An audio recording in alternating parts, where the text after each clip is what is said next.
حضرت سیدنا ابو سعید خدری رضی اللہ تعالی عنہ سے روایت ہے کہ رسول اللہ صلی اللہ علیہ وآلہ وسلم نے ارشاد فرمایا، تم سے پہلے زمانہ میں ایک شخص نے 99 قتل کیے۔ پھر اس نے روئے زمین کے سب سے بڑے عالم کے بارے میں پوچھا تو اسے ایک راہب کے متعلق بتایا گیا۔ یہ اس کے پاس پہنچا اور کہا، میں نے 99 قتل کیے ہیں، کیا میری توبہ قبول ہوگی؟ اس نے کہا، نہیں۔ قاتل نے اسے بھی قتل کر کے 100 کی تعداد پوری کر دی۔ پھر روئے زمین کے سب سے بڑے عالم کے متعلق پوچھا تو اسے ایک عالم کا پتہ بتایا گیا۔ یہ اس کے پاس پہنچا اور کہا کہ میں نے 100 قتل کیے ہیں، کیا میری توبہ قبول ہو سکتی ہے؟ عالم نے کہا، ہاں، تمہارے اور توبہ کے درمیان کون رکاوٹ بن سکتا ہے؟ جاؤ، فلاں جگہ چلے جاؤ، وہاں کچھ لوگ اللہ عز و جل کی عبادت کر رہے ہیں، تم ان کے ساتھ اللہ عز و جل کی عبادت کرو اور اپنے علاقے کی طرف نہ جانا، کیونکہ وہ بری جگہ ہے۔ چنانچہ وہ قاتل عالم کے بتائے ہوئے علاقے کی جانب روانہ ہو گیا۔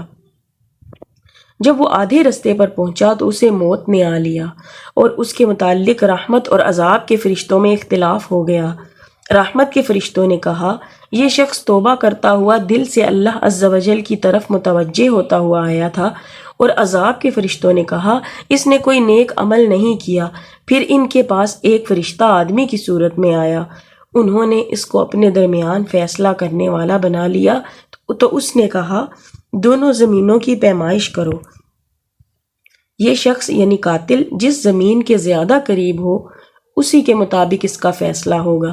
جب فرشتوں نے پیمائش کی تو وہ اس زمین کے زیادہ قریب تھا جہاں اس نے جانے کا ارادہ کیا تھا، چنانچہ رحمت کے فرشتوں نے اسے لے لیا۔ مسلم شریف کی روایت میں ہے کہ وہ شخص ایک بلشت نیک لوگوں کی بستی کے قریب تھا تو اسے انہی میں کر دیا گیا۔ اور صحیح بخاری کی روایت میں ہے کہ اللہ عز و جل نے اس زمین کی طرف وحی فرمائی کہ دور ہو جا، اور اس زمین سے فرمایا کہ قریب ہو جا۔ پھر فرشتے نے کہا، دونوں زمینوں کی پیمائش کرو۔ جب پیمائش کی گئی تو وہ نیک لوگوں کی بستی کے ایک بلشت قریب پایا گیا تو اسے بخش دیا گیا۔ ایک روایت میں ہے کہ اس نے اپنا سینہ نیک لوگوں کی بستی کی طرف کر دیا تھا۔